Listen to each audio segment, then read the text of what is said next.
జనవరి 8 తిరుపతిలో 6 మృతి. జనవరి 28 ప్రయాగరాజ్ కుంభమేళలో 30 మంది మృతి. జూన్ 4 బెంగళూరు ఆర్సీబీ విజయోత్సవ ర్యాలీలో 11 మంది మృతి. ఇప్పుడు సెప్టెంబర్ 27 తమిళనాడు కరూర్ విజయ సభలో 39 మంది మృతి. ఈ మరణాలన్నీ తొక్కిసలాట వలన జరిగాయి.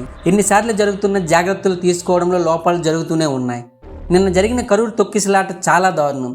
39 మంది మరణించారు. వీరిలో చిన్నారులు, మహిళలు, పురుషులు అందరూ ఉన్నారు. 50 మందికి పైగా గాయపడి చికిత్స పొందుతున్నారు. ఇదంతా అరగంట సమయంలోనే జరిగిపోయింది.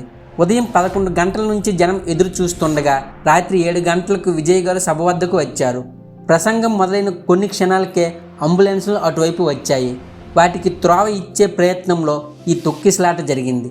దీనితో 7:25కే ప్రసంగం ముగించారు. ఈ ఘటనలో చాలామంది పిల్లలు తప్పిపోయారు. వారి కోసం తల్లిదండ్రులు కన్నీరు పెడుతూ వెతికారు. చాలామందిని చనిపోయిన తర్వాత ఆసుపత్రికి తరలించారు. అయితే ఆ రాష్ట్ర ముఖ్యమంత్రి అయిన స్టాలిన్ గారు ఈ ఘటన పట్ల తీవ్ర అసహనం వ్యక్తం చేశారు. చనిపోయిన వారికి ఒక్కొక్కరికి 10 లక్షల చొప్పున, గాయపడి చికిత్స పొందుతున్న వారికి ₹1,00,000 చొప్పున సాయం ప్రకటించారు. సెప్టెంబర్ 28న కరూరు వెళ్ళి చనిపోయిన వారికి నివాళులు అర్పించారు. వారి బంధువులను పరామర్శించారు. క్షతగాత్రులను కూడా పలకరించారు. వీరికి మెరుగైన వైద్యం అందేలా చూస్తామని చెప్పారు. ప్రధానమంత్రి నరేంద్ర మోడీ గారు కూడా ఈ ఘటన పట్ల అసహనం వ్యక్తం చేయడం జరిగింది.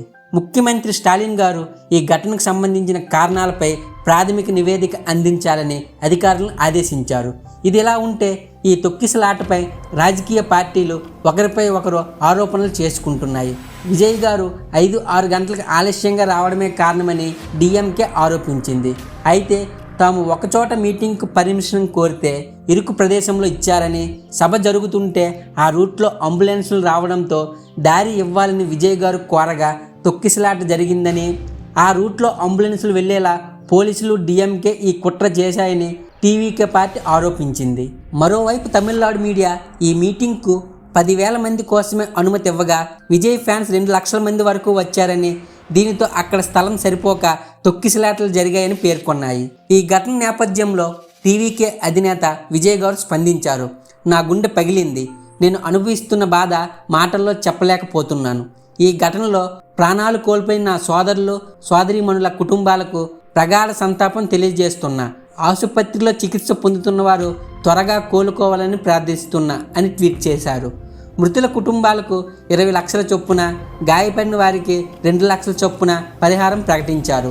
అయితే ఈ ఘటనపై విజయ్ను అరెస్ట్ చేస్తారా అనే ప్రశ్నలు వేస్తున్నారు. ఏది ఏమైనా చనిపోయిన వారిని తీసుకురాలేం, కోల్పోయిన ఆ కుటుంబాల బాధ తీర్చలేము. ఇలాంటి సంఘటనలు ఇంకోసారి జరగకుండా ఉండేలా కోరుకుందాం.